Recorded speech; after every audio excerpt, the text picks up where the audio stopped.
speaker today, Professor Okpyo Moon. Professor Moon is Professor of Anthropology at the Academy of Korean Studies.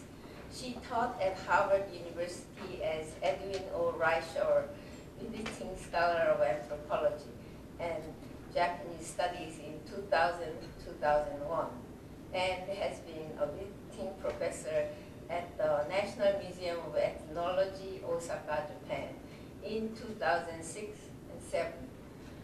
She is a member of various academic associations, including the Royal Anthropological Institute in England, Japanese Society for Cultural Anthropology, and Korean Association of Cultural Anthropology, where she is the president-elect for the year of 2013 and 14. She's also a member of the editorial board of several journals, including the International Journal of Tangible Heritage and European Journal of East Asian Studies. Professor Moon was educated at Seoul National University, BA and MA in anthropology, and at the University of Oxford in UK, where she received a doctoral degree in social anthropology with her study of a Japanese ski resort village, which was later published in England under the title From Paddy Field to Ski Slope, Revitalization of Tradition in Japanese Village Life. Her bio is actually at the end of your handouts today, so I will not read everything. I will just mention two recent publications. New Women, Images of Modern Women in Japan and Korea, and Ethnic Relations of Overseas Koreans. Without further ado, I would like to welcome Dr. Moon to the podium. Please give her a warm round of applause.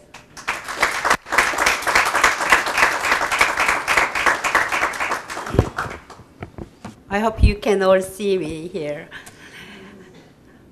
Actually, I cannot call myself an expert in food studies. In fact, I'm an anthropologist. So if some of you here who are interested in Korean recipes or how to cook, I'll disappoint you, I must say.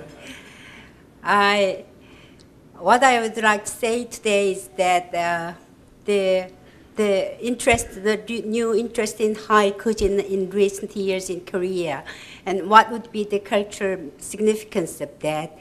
And I will also look at some of the historical backgrounds of this interest.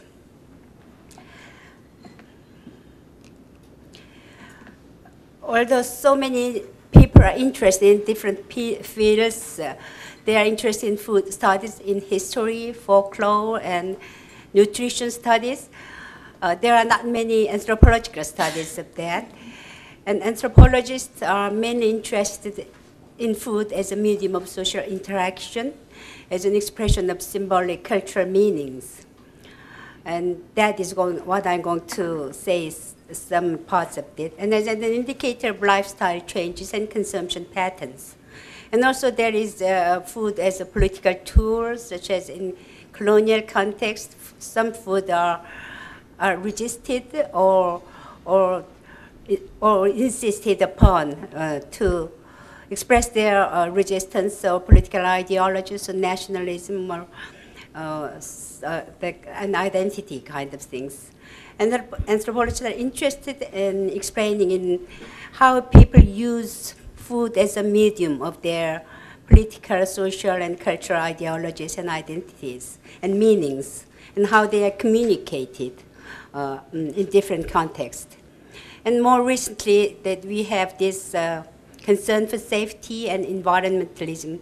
And you all know how the nationalism and nationalist thinking are connected with food such as beef or GM food or GM beans, why Koreans or Japanese are so much resistance against genetically modified food produced in South America or North America. People show different kind of reactions to the same kind of scientifically proven food. People have different conceptions of safety. So we need to look at this, why these cultural reactions, national reactions are different. It's not that food itself is different, it's the conceptualization of those food and the meaning of that is different. And we have to explain about this. That's what anthropologists are interested in. And what as I said, my focus today is the recent efforts of reconstructing national Haute Cuisine in Korea in the context of globalization.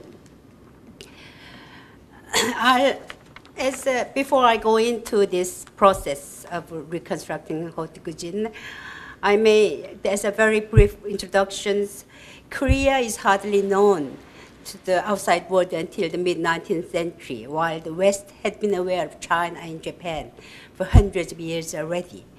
And as a consequence, impressions of these nations had dominated Western thinking in East Asia and included little or no input from Korea. Or we should say that Japanese colonial representation have influenced a lot about Western perceptions of Korea. And the West's ignorance of Korea, in fact, aided the Japanese colonization process.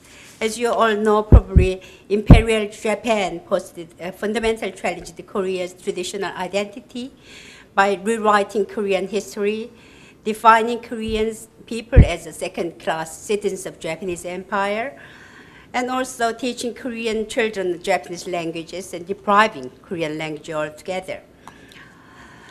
So this is all in the past things, but there is a constant struggle for the Koreans to prove and represent themselves in the right way to the West especially and to the outside world in general. And another further challenge comes from the division of the North and South Korea, mainly as a part of colonial legacy that posed further challenges to Korea's identity to the world stage. After more than 60 years of the division of the country, two Koreas are completely different worlds, in fact. North Korea remains predominantly rural agrarian society, and South Korea is a thoroughly urbanized and industrial society with high technologies and different kind of feelings of the common people.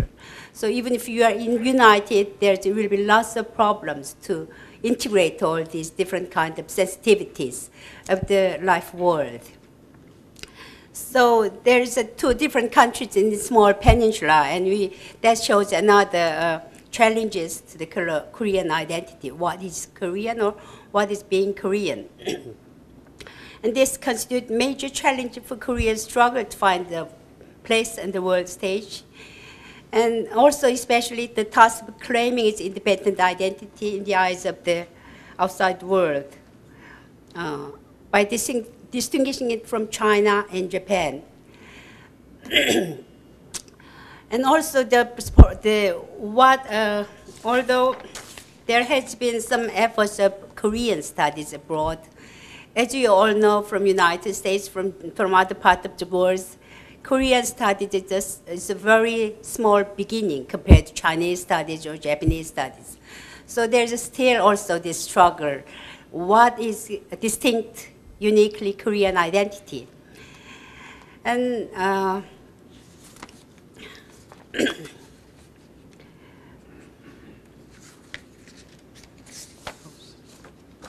just go on. Sorry.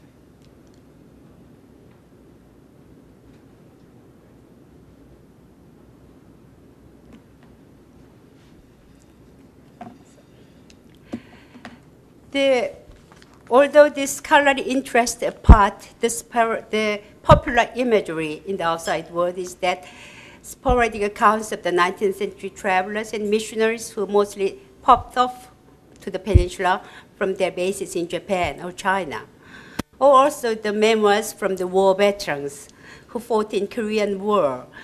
That is 1950 and 1953, the picture of the most horribly devastated and poverty-stricken country. And also the major media reports of the 70s and 80s, of the reports of the West and military dictatorship, student demonstrations, and fierce civic struggles towards democratization. So we have these very violent, very rough images of Korea. And there's little space for considering sophisticated high culture. And what some recent changes have changed this. As you all know, we seem to be doing economically pretty well and successful of a hosting of Olympic Games, and also the restoring of the civilian government in the early 1990s. And we all talk about Korean wave and popular culture. All these have changed a little about Korean image to a positive side. So even if Korea has been talked about outside world, people do not know, for instance, what is the distinct feature of Korean culture. They have no, let alone the cuisine, Korean cuisine, how they are different from Japanese or Chinese. And many people, if you meet in the street in the United States or in Europe, they do not distinguish Koreans from Japanese or Chinese culturally. But within Korea as well, there is also rather very obvious hostility toward the neglect of high cultural traditions in general. That was partly because that because the fall of the country, colonialized in history, made people think that these Korean leaders and high cultural traditions or Confucianism all is responsible for the fall of the country. They were unable to maintain the country, protect the country. So there is not only ruling Confucian literary officials who are the ruling classes until 1910 when Korea was colonized, and also the courtly traditions were forgotten or neglected. And also there is, during this 1980s and 70s, when the country was under the military dictatorship, and when there was a very fierce democratization movement, anti-establishment movement, there's also a very distinct culture movement among the intellectual people and students who advocate the culture of the ruled, rather than the culture of the ruling classes. So what we call the popular culture movement in the 1980s emphasized the culture of the ruled. So they emphasized the shamanic rites rather than Confucian propriety, or boisterous farm music rather than temperate and austere court musics. And popular cultural elements were believed to be representing more authentic, native, free Confucian, pure Korean traditions. So everybody was talking about shamanism, these pure Korean traditions, the essence of Korean culture. And also there has been by the government, we introduced what we call as the intangible cultural heritage protection. Law was introduced in the early 1960s. And during the cultural milieu in the 1970s and 80s, when the oppressed people, the ruled, the popular culture was emphasized, many of the items which were selected to be protected were folk cultural items rather than high culture or great traditions. So it was like shamans, dances, folk songs, farm songs.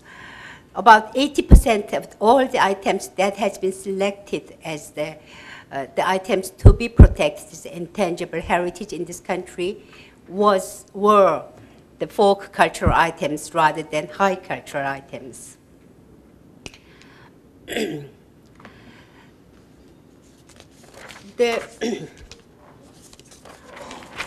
There are nowadays, however, the increased contact with the external world, and also there is into the 1990s, the growth of middle-class population and consuming power has all affected the new interest in high culture.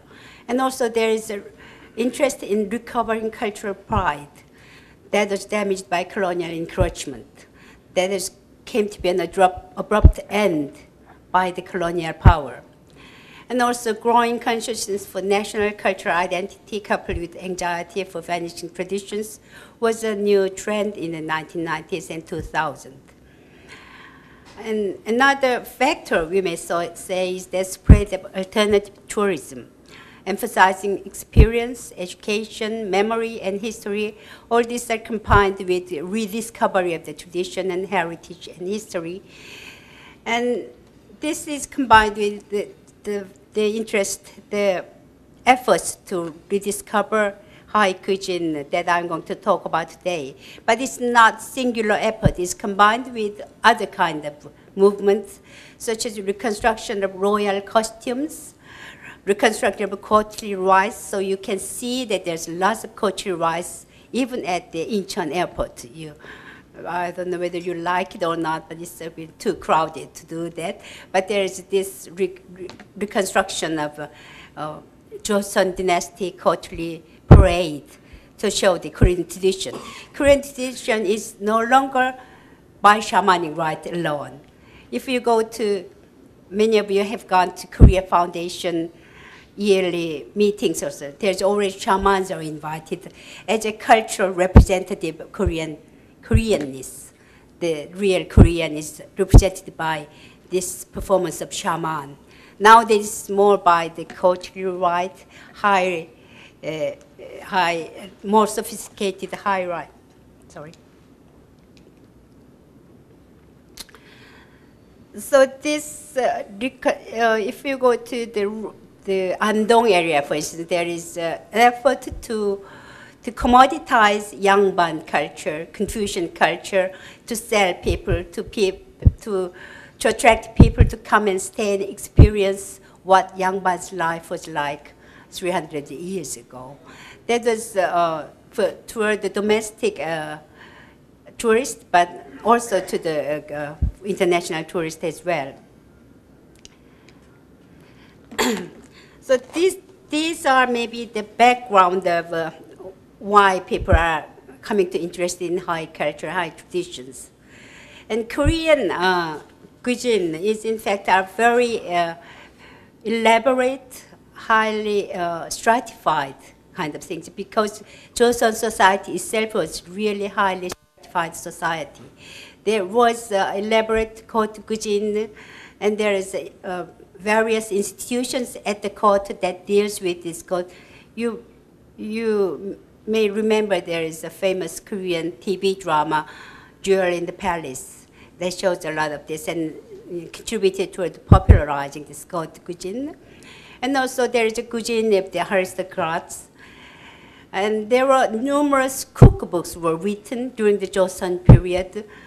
And some of them are by women also. These two pictures shows the cookbook written in the 17th century by women in Andong area, aristocratic women who wanted to show in the pure Korean alphabets, to show their daughters and daughter-in-laws to transmit the knowledge.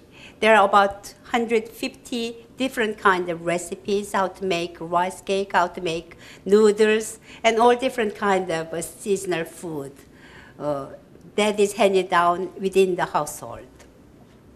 And there's also gyuhap chongso and other kinds of things.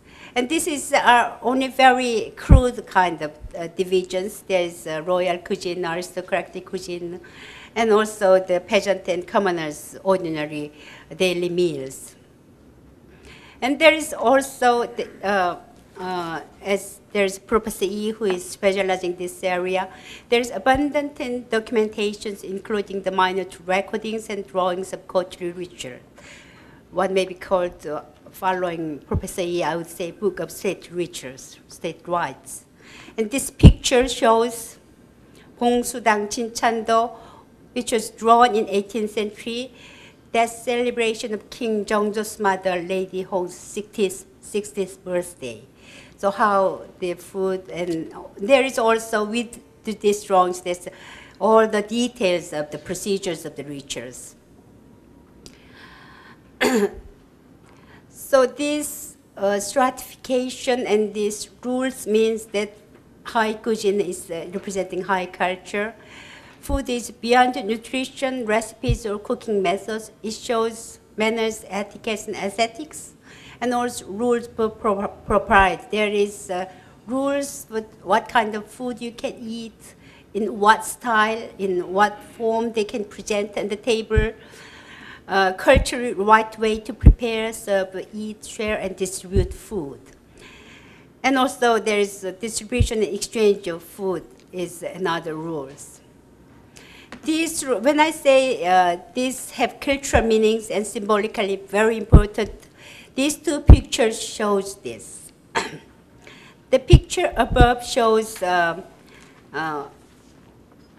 ritual table setting for the 63rd wedding anniversary of Lee Bangja Lee Masako, which is a Japanese woman who was forced to marry a kidnapped Korean crown prince, who were kidnapped after the fall of the country, Yongchin Wang Yi. He was brought to Japan by Ito Hirobumi and was forced to marry this Japanese aristocratic women. Because that she was known to be barren. She could not bear a child. That's why she was married to this Korean crown prince, Crown Prince Lee-eun. In Korea, when there is a wedding, when the bride is accepted by the groom's family, you should be presented with this big table, ceremonial table. But this lady was never presented with this one because of the historical situations. And it was so sad for her. She had this regret all her life. So when, after 60th birthday, they have this coming of marriage. Like when you have a 60th anniversary, people tend to have this, to put up their marriage ceremony again, to remember and celebrate. And she insisted to place this table once again in exactly the royal courtly rightly style. There is, in this ceremonial table, there is rules that height of the pile up of all these colors and distributions of this food. In auspicious occasions, you can only file up to about 20 centimeters. In auspicious occasions, you can go up to about 30 meters. One cha, that's Korean measurement, that's about 30 centimeters. But in the royal ceremonies, it goes up about 50 centimeters. And this is extremely elaborate skills to do this, almost like cultural knowledge that is almost being lost these days. There are only very few people who can do this. The matching of all these colors and the ordering kind of things. The picture below is that following this kind of Korean tradition, when Queen Elizabeth visited Korea in 1995, she happened to have a 70th birthday around that time. So Korean people, as a sign of hospitality, they put up this table, which is not, in fact, right. It's not high enough. It's too low for the queen. But they reconstructed this table and all these pictures. So these have now, this what kind of food, fruits, meat, seafood, the category of food and the order and direction and height. All these are very meaningful, to have different cultural meanings to Korean people.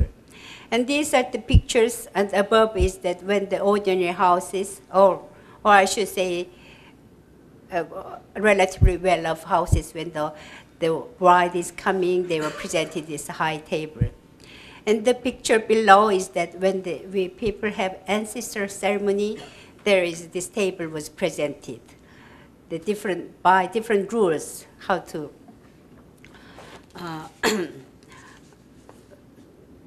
to the food offered to the spirits, ancestor spirits have different order or different rules, ancestor ceremonies. And one of the prime virtues of Confucian gentlemen and lady of the house among aristocratic families is that the two main prime importance was offering sacrifice, ancestor sacrifice, in a proper manner, and also treating guests with all this hospitality of generosity of food. And these food, of course, are given to one person presented, but it cannot be consumed by that way, so it has to be shared. And there is a rule that how to share this food. And concept of Taeson is a very traditional concept that even ancestral food are shared by certain designated member of the kinsman. And also this wedding ceremonial table, the food are wrapped and sent to the bride's house. And the king's ceremony rituals are given to the aristocratic family. They are divided, wrapped and divided. And by doing that, there is a diffusion of culinary culture from the court, from the aristocratic families. One distinct feature of Korean meal is that it was served individually. You've seen in the past this kingly rice or the ancestor ceremonies are all served for one person, individual serving as a principle. And the picture on the left is that the picture taken in the 19th century when German missionary priests were given, having these Korean meals with rice and a few side dishes. And the right one is the contemporary Buddhist priests having this individually serving meals. And the status of each table is that by the number of the side dishes. There are 3 side dish tables, 7 side dish tables, or 12 side dish tables. And there has to be a certain kind of meat, vegetables, and fishes, like that. And when they cannot place all on the table, they can present step by step. So in the big important ancestor ceremonies, the level of importance: chicken, pork, beef, pageant. The levels goes up depending on the degree of the ancestor spirit's level. And dog meat can never be presented to ancestor spirits, even though Korean people are known to eat dog meat. It can never be presented to the ancestor table. And all dishes are, as you can see, are all at the same time. During the Japanese colonial period, the royalty, as you all know, came to be an abrupt end. And although it existed until 26 for about 15 years after colonization, there's extreme curtailment of the budget and shrinking of court life. So all the pompousness, all the extravagancy has to be cut down. There's about the court, people who serve at the court will cut down about hundreds or 1/10 or something like that. And also economic impoverishment of many aristocratic families as a result of colonial confiscation of land and other properties, and also financial burden of independence movements. All these people who have this high cultural knowledge did not have economic means to continue this.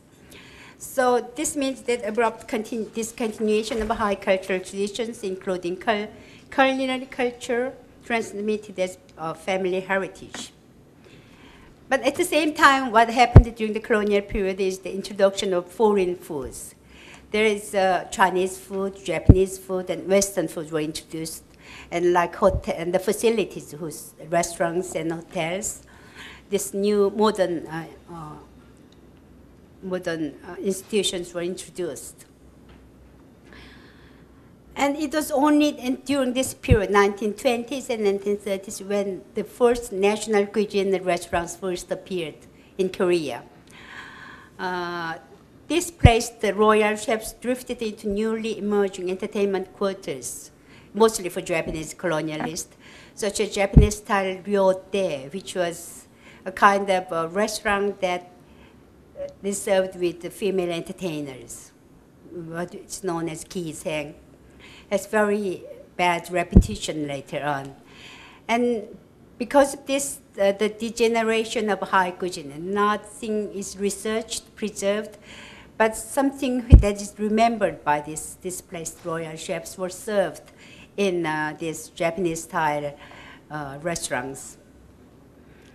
And there was one of the very interesting picture in this period is that these individual servings were replaced by common table serving. Usually in the West, the development is that from the common pot to the individual dishes was toward the modernization, what is happening in the West. But some historians noted that in Japan or in Korea, it is from individual serving to common table, common kind of sharing food. And this was representing ideal of modern family, in which all the members of the family are sharing food. Introduction of common table, modern family sharing food from the same surface. They were sitting around the round table and they are eating at the same time. In the past, women were usually have a meal later on, when after all the important people have dined.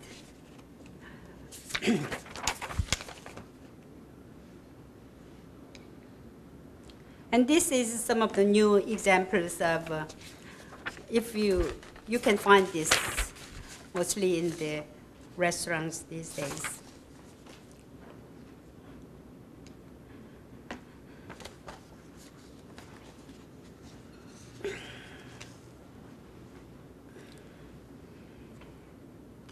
These Japanese style ryote type restaurants, that is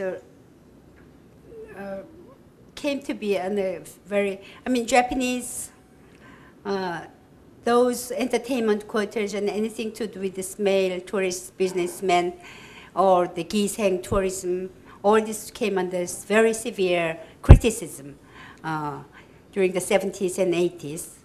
And then because of this negative image of Japanese modern restaurants, it could not develop into modern exclusive high cuisine restaurants in Korea because of this distorted image.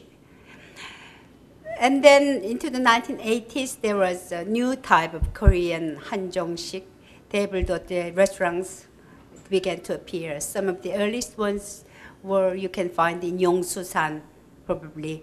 Yongsusan is one of the most exclusive restaurants that appeared in the early 1990s. The owner of the Yongsusan was a lady from Kaesong who have different, very distinct cuisine from Kaesong. Kaesong is the capital of Korea, the previous dynasty of before Joseon. There's Korea dynasty about 600 years, and they have very distinct high cultural traditions, including costumes and cuisine, and they have very high pride for that. And this lady came down when the country was divided and started this restaurant business, and she introduced the new sort of things, new type of restaurants. And also, there was, which I will tell you later, the reconstruction of royal Haute Cuisine within the framework of the state system of important intangible cultural heritage, which was that one lady who attended the last king of Korea, King Gojong and King Sunjong, the court lady called Han Hee-sun, was designated as the intangible cultural heritage, a person whose skill has to be protected by the state, who have this knowledge about Korean royal cuisine. And also there is an effort to commoditize royal cuisine. These new type of Korean restaurants introduced a rough structure of starters, main courses, and dessert, and obviously adopting Western practices, and also introduced lots of aesthetic presentations, new type of very refined cookeries, originates from high cultural traditions and high cuisine in Korean history. And also local traditions such as Kaesong or the Gyeongsong, the former name of Seoul during the colonial period. And many new elements were introduced. One of the basic dilemma of this high cuisine is that the higher your status goes, the broader you observe foreign elements. So there is a story that the favorite dish of King Gojong was, in fact, coffee and fried fish, which is served by a chef trained in Russia. So the higher status means that you can observe the wider elements from abroad, from all sorts of different sources you can. So there's always the question of authenticity, what is a real Korean cuisine? And also this high cuisine, what is the identity of this high cuisine? And these are some of the examples, this new type of Korean exclusive restaurants. They claim to be authentically Koreans, but it in fact adopted many of the different kind of elements. But there is continuity also. And these are one of the dishes known as Sinsollo, a dish derived from the royal Haute Cuisine. I do not know, but it probably has to be very, very time-consuming kind of dish. A broth of vegetables, meat, and seafood. Everything was cooked beforehand and placed into this broth, and then made into a soup kind of things. One of the most elaborate delicacies of the high cuisine, but anybody can, as long as you can pay, you can do. The food is no longer distinguished by birth, but by your purse. Even though this change, there has been this change, there is this, in every meal, you will see today as well. All this elaborate cuisine, there's at the last course, there is a meal course, 식사 course, which includes rice and soup and small side dishes and pickles, including kimchi invariably. And this is very Korean style of cuisine, and 식사 course is included in every elaborate high cuisine courses.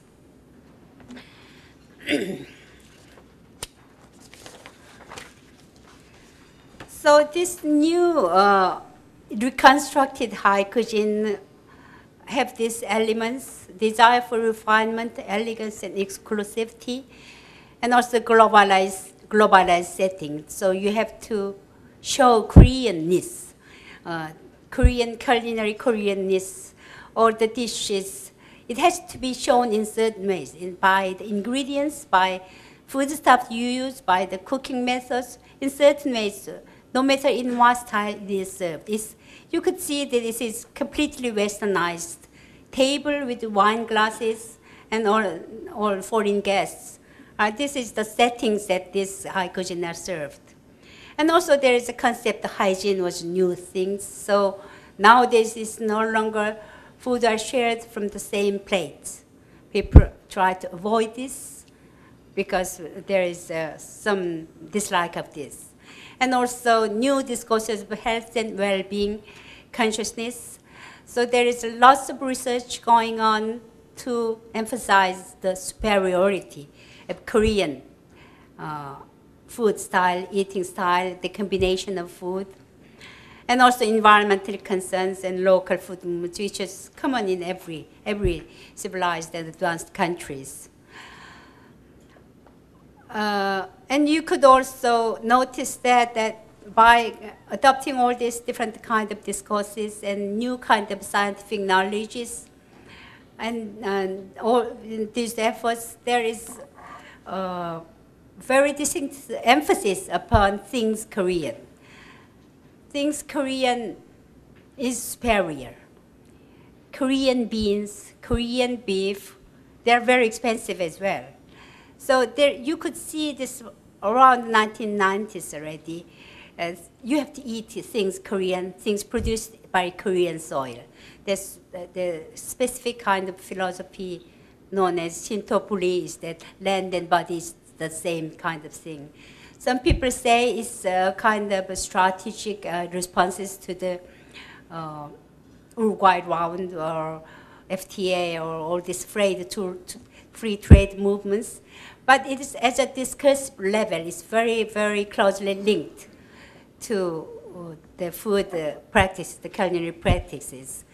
And even at the very daily meals level, people look for the Korean things. People, if it's tubu, even the bean curd kind of things, if Korean, people believe it's safer.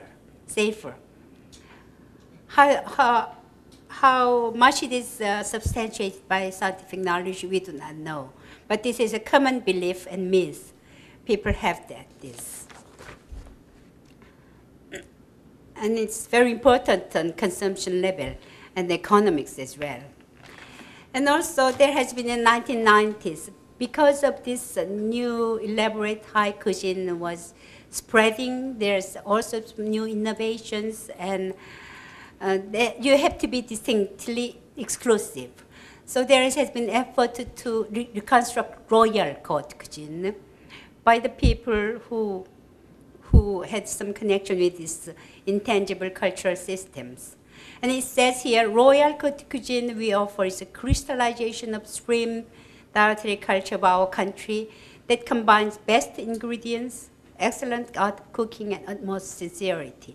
And they also say we do not sell food here. We are expanding cultural knowledges. That's one of the advertisements read.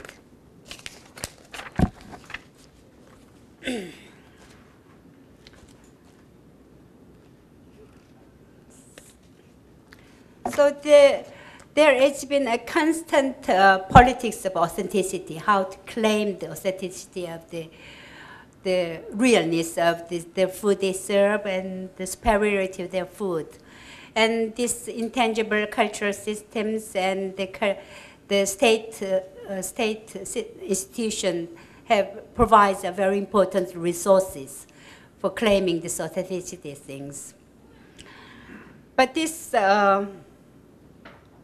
there is also ongoing dispute, controversy, whether the version of royal court cuisine preserved by that particular court lady is the only things that we have to preserve.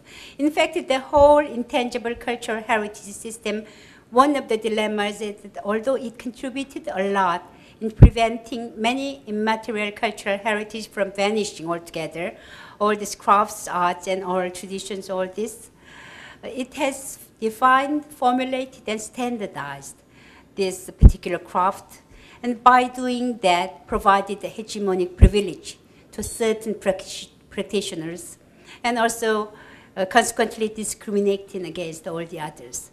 So it has a negative impact. It can only provide, you cannot protect all the versions of different crafts and skills that is lived by the people all around the world or by different regions.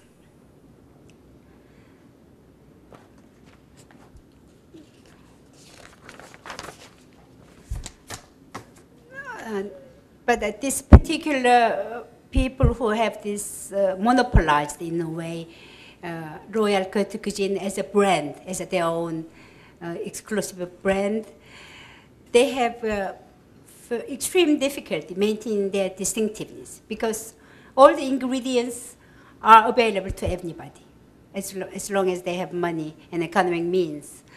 And also, whatever innovation they adopt in aesthetic presentations, manners, and protocols, all the others can do that. You cannot prevent by law this. One very interesting thing is that the bland taste, not so spicy, is the distinctiveness of royal cuisine, high-class cuisine.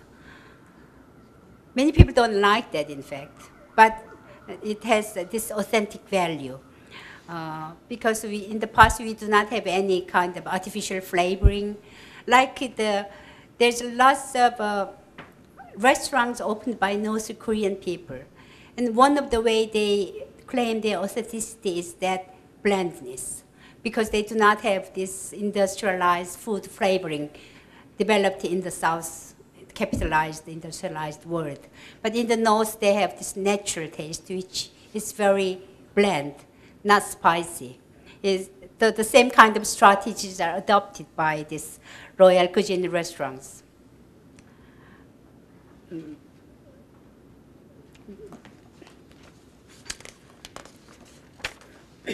But as you could see, I'm not blaming or anybody, but it has this inherent dilemma of claiming authenticity in all this kind of efforts.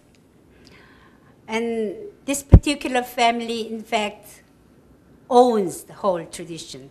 The royal Haute Cuisine are transformed into this dietary culture of this particular family. And all these family members were wearing this kingly costumes and queenly costumes. But there is a controversy. There are competitors, different kinds of researches that it can be different.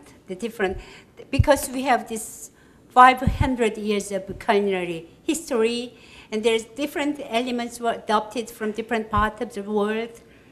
And also, the versions that is remembered by this particular court lady is, as I said, is in the stage when the court culture was really impoverished. She was not able to see the whole extravagance of the court dining culture, was the opponent's claims. So I come to the conclusion, Korean national cuisine, as it is protected and valued today, is a modern construct. It's not a time-honoring traditions conceived in the midst of 19th and 20th century historical dynamics. Even the term Hanshik or Hanjeongshik is emerged in the 20th century in response to the growing prominence of foreign cuisine and has evolved ever adopting new elements. But this does not mean that this Korean haute cuisine or Korean cuisine, as you found today, is a complete fabrication or the false things in the modern times. The process of constructing Korean national cuisine has deeply rooted in knowledge, skill, and values, and philosophy of Korean people had accumulated over time. Although it is a mixture of old and new, it has a clear and unquestionable continuity with the past. The concept of national cuisine is neither immutable nor spurious, I should say. The authentic claim may be contested, but none of them is ungrounded.